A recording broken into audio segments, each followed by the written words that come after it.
All right, good morning. I'm CW2 Mike Mears, and today we're going into Unit 7, which is a pretty important unit when it comes to electricity and distribution as a whole.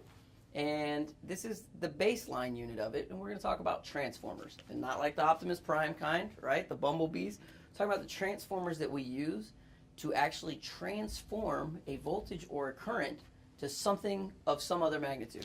All right? Or sometimes it could possibly keep it at that same magnitude, but that's down another rabbit hole. All right, so first thing, what is a transformer? Okay, well, some of you that have been to Europe before or been deployed Iraq and Afghanistan and know that some places have source voltages that are not the usable source voltages that you have for your Xboxes and your PS4s and all of those things, right? So there's that little magical box that you probably got swindled by somebody at some trailer to buy, and that you can plug in, and then you can somehow get what you need, the 120 volts, even though you're in some foreign country that has some other voltage, right? Well, what's happening in the little magic box, right? So I'm gonna keep referring to the little transformers, although understand that the transformers scale in size. You know, they're everywhere. They're a key component to our distribution network in our electrical grid. You can see them outside all these buildings, big green boxes that you probably sat on as a kid, or you threw balls at, or whatever. Those in many cases are larger transformers than what we're talking about. However, let's talk about a transformer and what a transformer is doing. Well, we are taking some type of voltage in the simplest form, taking a voltage, running it through this magical box, and somehow on the other end, we're getting a different voltage. And how is that accomplished? All right, well, we have this stuff called ferromagnetic material, maybe like an iron core. For today, I got a little transformer kit. All of you have these kits underneath your lab bolt stations in here. And depending on the pace of your class and how much you're understanding, we may get into using these a little bit. But what this is it's a transformer trainer, and you can build your own transformer. Well, here's an example of core material, some iron core. And I'm going to draw it up on the board so we can kind of talk about what we're doing here. So we've got some ferromagnetic material, some iron core, and I'm going to draw it out here. I'm going to attempt some 3D visualization here, like so. And I'm going to bring this in here, like so. I feel like the guy from the art shows drawing a little bit of tree over here. All right. Okay. So what that's supposed to be, right? Kind of a three-dimensional look at some ferromagnetic material and this core here. All right. And I believe you can see a picture very similar to this in the book. And if not, you can visualize it this way. I kind of like to think of it this way. Now, what's going on in here? Well, we talked in day 4 about inductance, and we talked about inductors are commonly called coils, and we see that we got coils everywhere. And by now, you've heard me or one of the other instructors numerous times say inductance is out there everywhere. Well, this transformers and transformation is another instance when you can see inductors out there everywhere. All right, these are everywhere, and what they have is wraps of wire around this ferromagnetic material. Okay, so I'm going to draw some coils. All right, so I got this guy coming over here.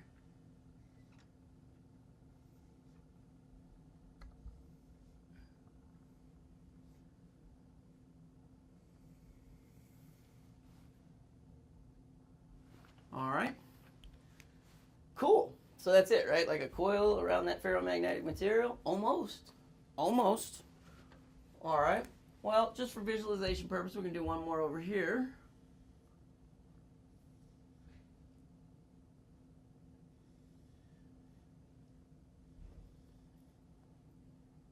All right, now we're going to come out here. There. Here. Now I'm just going to try to give you some perspective here so you kind of see that this is that iron core.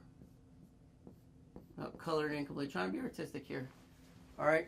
So you can kind of see what's going on there. So what we have a ferromagnetic core, some kind of iron core, and then we have 2 coils, if you will. Another way to refer to those is windings, right? You wind something around something, coil. There's two sets of windings, okay? Now, what happens is we can induce a voltage, and the way this science works, through the phenomena of inductance, we can create a voltage here, induce a voltage, 120 volts here, or whatever, any voltage, right? Now what happens is as current's flowing through here, and we got the wraps around that ferromagnetic material, we've learned about inductance in the alternating current that's cutting back and forth in the states about 60 cycles per second, and we learned about that inductive reactance created, and if we have that inductive reactance created, we have some kind of current generated in that circuit, and this magical magnetic flux lines that are cutting out, all right, they are inducing a voltage somewhere else, okay? Now, what that means is this can induce a voltage onto another set of coils. All right, now again, when we talk about inductance and inductors, we got wireless charging pads, and we talk about wireless electricity, right? It's kind of crazy.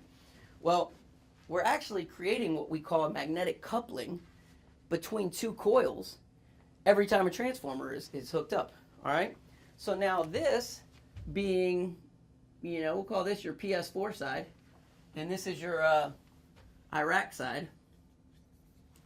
All right, you're saying, okay, well, how am I getting Iraq voltage to my PS4 scaled at the appropriate level? Well, what's happening is, all right, we have all these little magnetic flux lines going on in there, all right? And it's popping out in this magnetic field and this magnetic coupling that's happening here, and we are inducing a voltage onto this other set of windings that is now coming out to this load right here. And we say, okay, well, I don't understand because it's wireless, right? Like this is all like blinding science stuff. I don't know.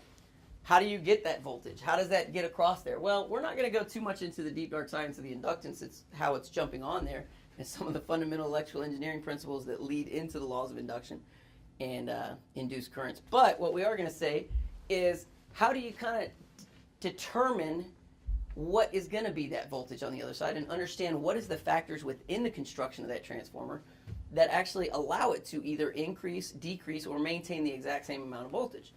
And what that is it comes down to these coils here.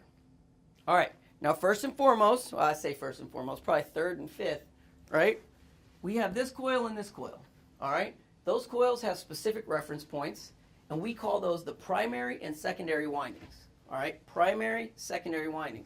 Now, in the lab volt manuals, it's always going to refer to the primary side as whatever side you're applying source voltage to. But let me tell you a secret. If you hook up your transformer on the primary side and you provide your source power to the primary side and your load's over here on the secondary side, whatever that ratio is between the voltage on the primary side to the secondary side, if you were to hook the source voltage to the other side of it and work backwards, the transformer works both ways. Inductance is not one directional here. That magnetic coupling is happening. If you hook up this transformer the other way, it's just now going to scale that voltage to the inverse of that ratio. All right, and you're like, wow, what is that? Well, I'll show you.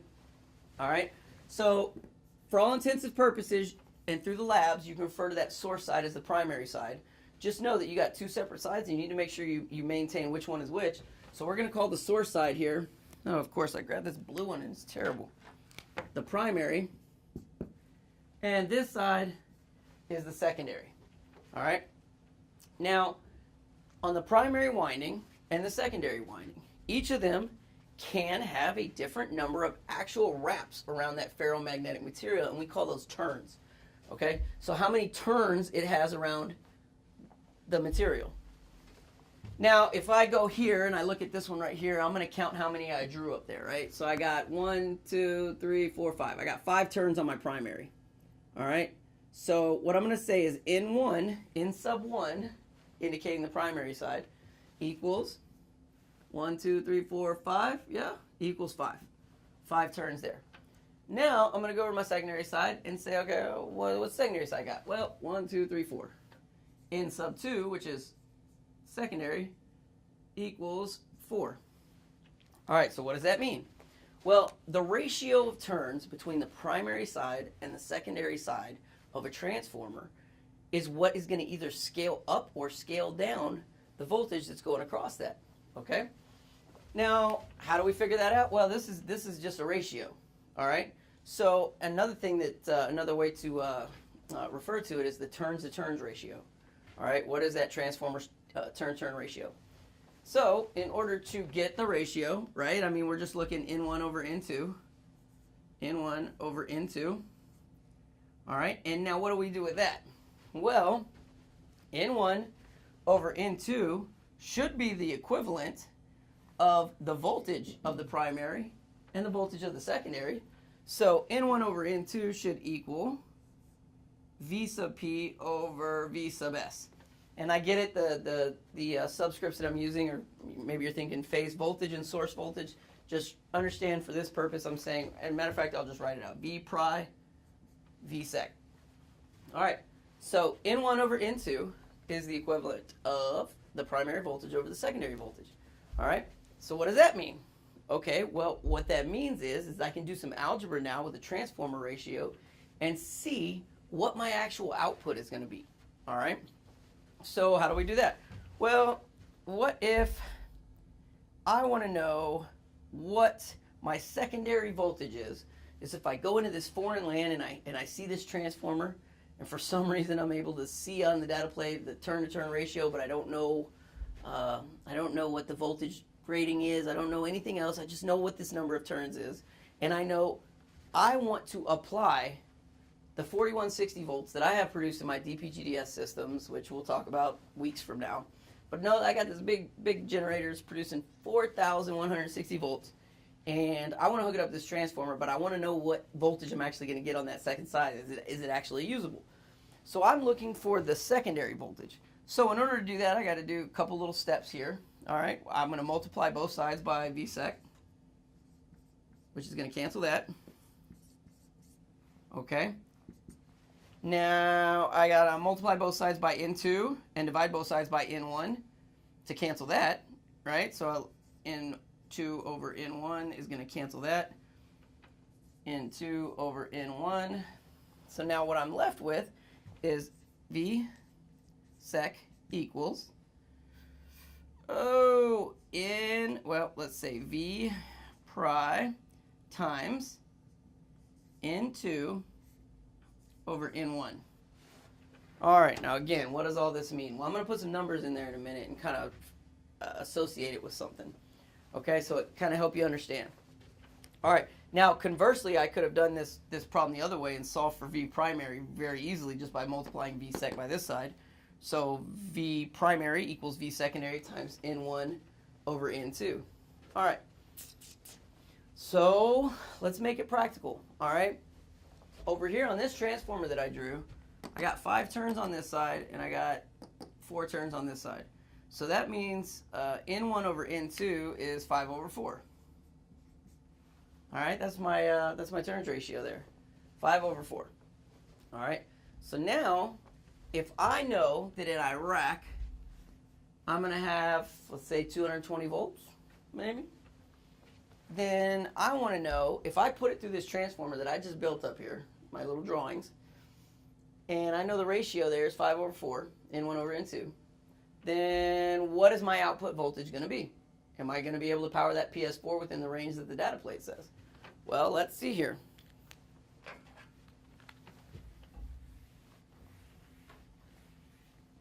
All right, Iraq voltage is 220 volts, and that's going to be our primary voltage. We're going to put that here, primary, times, all right, now we said it was, when we did the math, V sec equaled V pri times N2 over N1, and it was that way because we had to switch some things around with some algebra. So that means instead of N1 over N2 equals 5 over 4, so it's just the inverse. So 4 over 5, N1, N2, all right, should equal my secondary voltage, right? So I can do the math in my head real quick, and we've got, what is that, 44 times 4, what is that, 160, 176 maybe, 176? Let me do it on a calculator just to be sure. So 220 times 4 divided by 5 equals 176. All right, so 176 volts would be our secondary voltage. All right. Well, that's, in the context of the PS4, that's probably way too high, right? So now we know that probably wouldn't be good. Okay. So there's numerous different examples I could give you about why that ratio is important and blah, blah, blah. All right. But just understand what this ratio is doing. So what does it mean? Well, that means that the number of turns on the primary versus the secondary is probably one of the most important functions of what your output of transformers is going to be. It's all about the turns, okay? So this one had more turns than this one, right? Which means when we ran it through the math, that ended up stepping down the voltage. We went from 220 on the primary side to 176 on the secondary side. So you can associate that with the number of turns, the magnitude of the number of turns scales up and down in comparison to the secondary turns, the voltage, whether it's up or down. Now, if I was to add more wraps to this and I made the secondary side, say, 6 wraps, well, now N1 over N2 is 5 over 6. So when we plug this back into this formula, that would be 6 over 5. Now we're scaling up the secondary voltage. So you see that transformer can work both ways, but it's all going to be a function of the construction of the internals of that transformer and the number of turns. All right. Now this is, and it's a very, very linear relationship here, so it's easy to kind of understand. All right. Now, current. All right. Current primary to secondary. All right. Those are going to be a little different. All right. So now, I primary over I secondary equals. Now, this one is inverse. This one is going to be N2 over N1. All right? And the reason for that is some proportionality laws that if power in the transformer, let me back up. So transformers are considered very efficient creatures. They're rated in VA ratings because a lot of times they say that the VA rate, the apparent power, is the power that you're going to get out of it. They can be very, very efficient creatures. So power in should equal power out in a perfectly efficient transformer. So what does that mean? Well, that means the power on the primary side should equal the power on the secondary side. Well, what does that mean? Well, if we have a voltage here of 4160 and a current of 100 amps, multiply those two together, and we're going to get some type of power, right? We're going to get 416 kilowatts. Now, the power out means that you should get that same 416 kilowatts on this side as well. All right? But how? Well, if the voltage goes down, the current must go up then. So if it's a purely efficient system, now you see that inverse relationship. One's going down, the other's going up. So the formula now becomes I primary over I secondary equals the number of turns on the secondary over the number of turns on the primary. So now again, with some mathematics here and some algebra, that means if we want to solve for the current on the primary, it's going to be equal to N2 over N1 times the current on the secondary. And you can work that backwards and you can get the other one, but kind of see and understand that relationship. And all of these are a product of how many turns you have on the primary side versus how many turns you have on the secondary side. So, power in, power out, in a perfect ideal world, we're getting that same balance of power. All right, so as the voltage goes up, the current goes down. And on the other side, as the voltage goes down, the current goes up. So now let's think about this. Now, those same proportionalities exist out here in real life distribution. And so we got our transformers out there and we look up at the power lines and we see these skinny little lines like this, right? They're little in comparison to maybe some of the stuff we've seen when we've actually built C-huts or helped do some electrical stuff in construction units in the past. And you see that the stuff that you're actually running to your buildings is this big, heavy, thicker cable. Well, now kind of let's think about that. You have this higher voltage from your power lines. It's a higher voltage. It's coming into a transformer. Well, if it's at a higher voltage, right, then the current's, it's where it is, right? Whatever that value of the current is. We'll say it's low, okay? Higher voltage, lower current, goes into the transformer, transforms it down the voltage to whatever you need. So if we've got, let's see out here, 12,456, something like that. volts, stepping down to 122.08, well, that means it is rising the current on the secondary side by that same factor. And when we talk about cable ampacity and the actual size of the conductor, that current in the ampacity is a function of material property and surface area of conductors. So we need larger conductors to carry greater magnitudes of current. What does that all mean? Well, that means that's why we see little wires on the high voltage side and we see big wires on the low voltage side. Because regardless, the power in should equal the power out. So, all good to know and good to understand. And you can take my word for it. You can the proportionalities here should make sense to you now based on days 1 and 2. Now you're just applying that along with day 4's material to real life instances. Okay? So, today we're going to talk 7-1 talks about those voltage and current ratios. All right, and it's going to be confusing because really it's all about just kind of keeping track of what's primary, what's secondary, which one's in one, which one's in two. All right, give you another example here. So in this transformer trainer here, can you zoom in and see on this? All right, so we've got 275 turns between points 1 and 2, and we've got 1100 turns between points 3 and 4. All right, now if we were to figure out the ratios between these two, I mean, which one's primary, which one's secondary? Well, whichever one you call primary, whichever one you call secondary. The fact of the matter is, one side to the other, there's a ratio. As long as you maintain which one you're calling which and run it through consistently that way, you're going to end up with correct results and understand what's happening. If I put a voltage through the higher side, the higher number of turns, all right, and I read the voltage on the side that has the lower number of turns, you should probably know by now, based on the proportionality, which one's, is it going to be a higher voltage in this side or a lower voltage? Well, we go back over here and we see that I put my Iraqi voltage in at the 5-turn side. I read 176 out my 4-turn side. So now you understand the proportionalities there. The lower number of turns side would have that lower value. It's kind of a good quick catch on am I understanding it right or am I doing it right? All right. So 7-1 is all about current ratios and voltage ratios. So you're going to be using, for the first time today, the transformer trainer. All right, and that is this one right here. Now, you're going to see this 3-phase transformer bank, and if you're really ambitious, you could do the lab using one of these single-phase transformers that's in this 3-phase thing. However, I would encourage you, just for general understanding, to probably use this one. All right, and this one doesn't look as intuitive as this.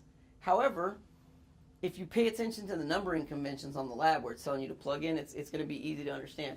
Each one of these across here is a winding, all right? So it's not like this, it's like this, and you can see it drawn on there where you see the coils here, all right? So across this top one between 1 and 2, you see one coil drawn.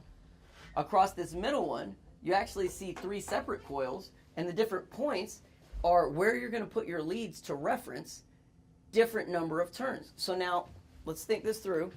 If I apply 120 up to here and I read my voltage across here and I call this my primary and I call this line my secondary. Well, I'm looking here and these are approximately the exact same number of turns. Primary side, secondary side. Well, based on our math and based on general understanding, we should know, well, should I be reading 120 on that side? I mean, it's the same number of turns. Turns 1, turns 2, the ratio is 1. It would be the same voltage.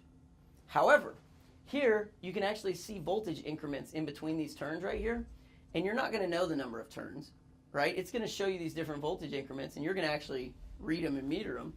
But what it turns out is that the number of turns between here and here, this is a 1-to-2 ratio right here. There's actually, 1 to 1.73 ratio from here to here.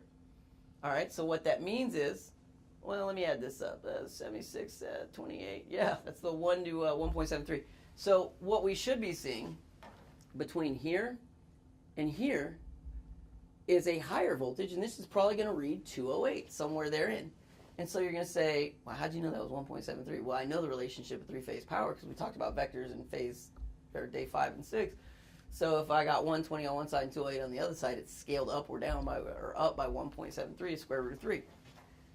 So into here at the primary is 120. If I read 208 here, well, then I'd know that my ratio here is 1 to 1.73. All right, N1 over N2. Now, if I was to now, this same coil here, but now I'm going to reference it off of here, between this point right here. Well, what did I do? Well, I cut some of the windings out.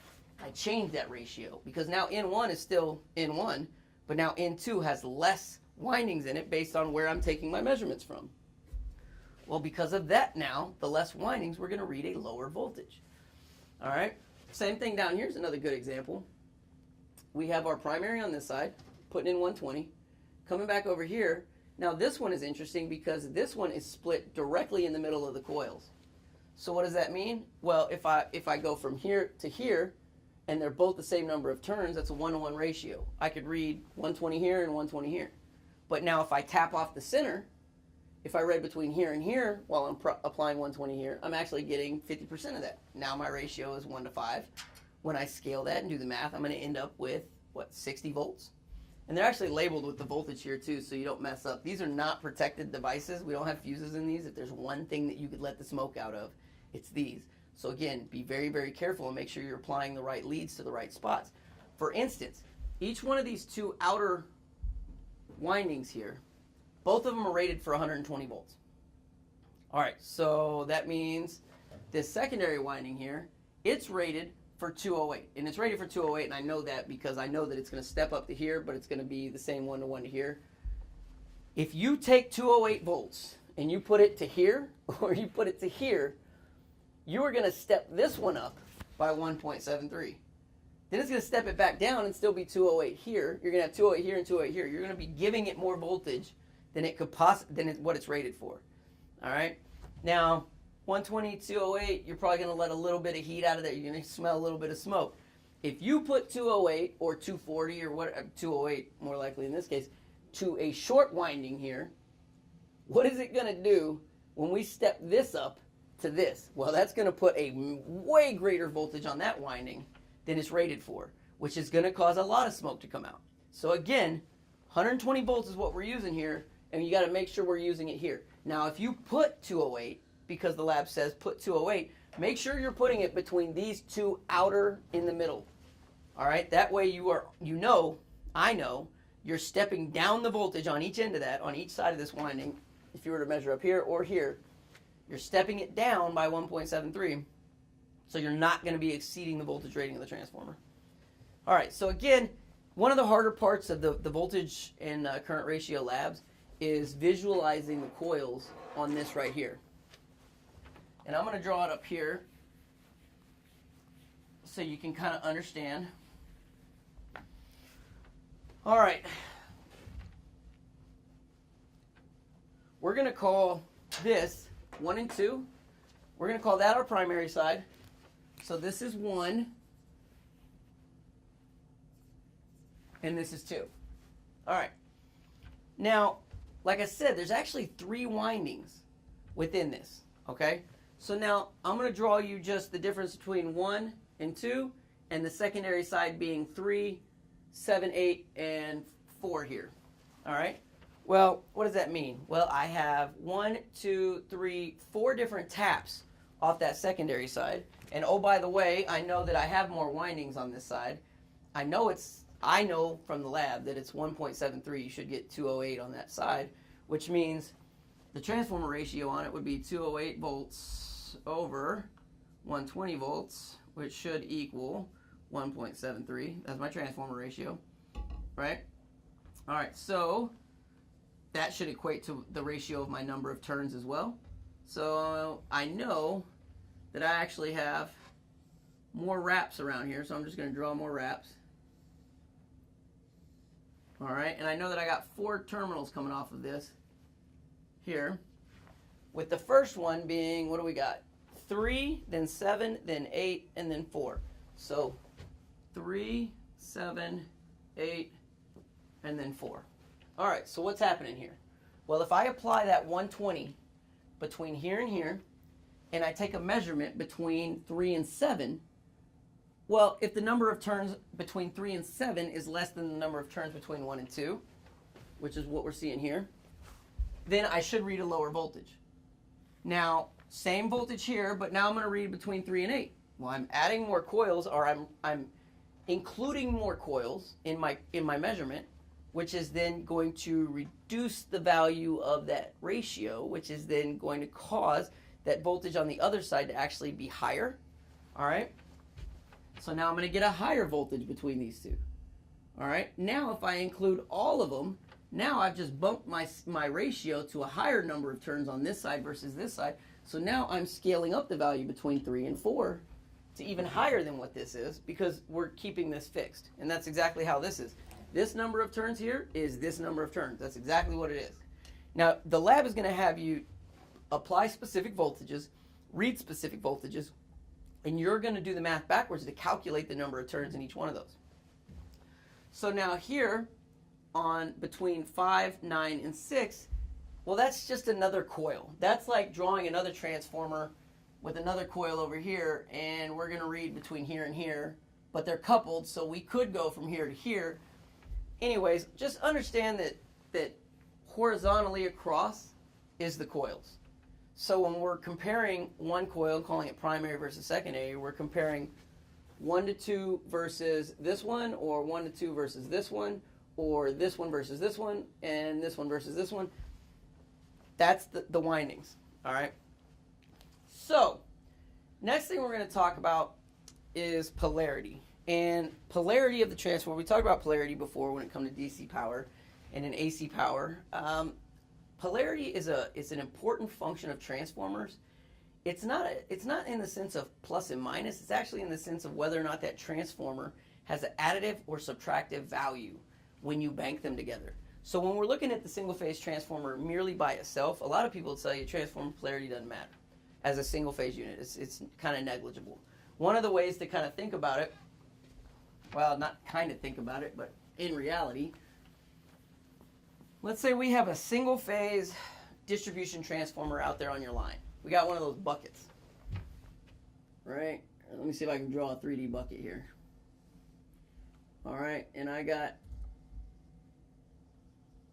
this, and then I got my blades on the front, right? And this is going up to my power lines. This is going over to the neutral. And these are the wires that are going to my house.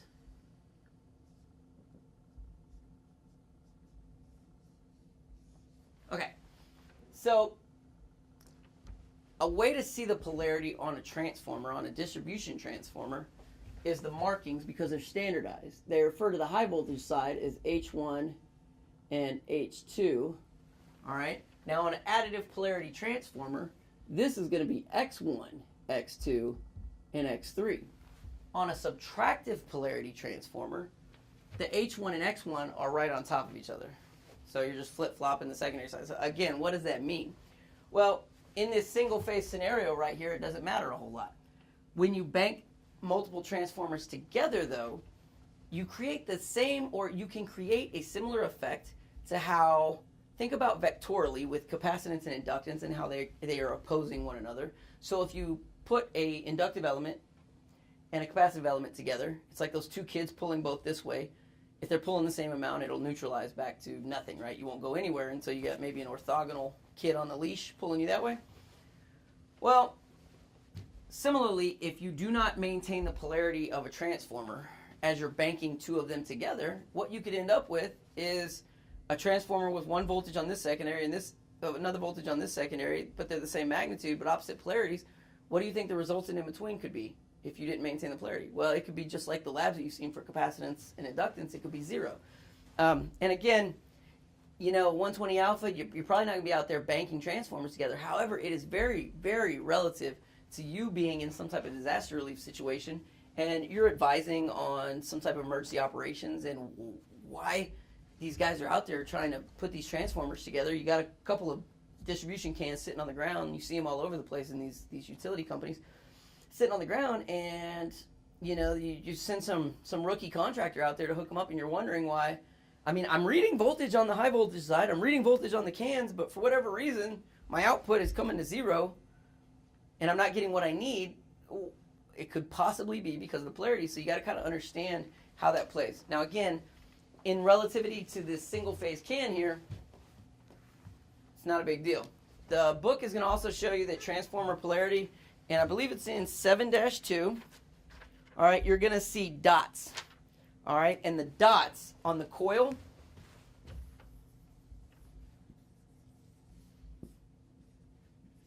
are going to indicate polarity.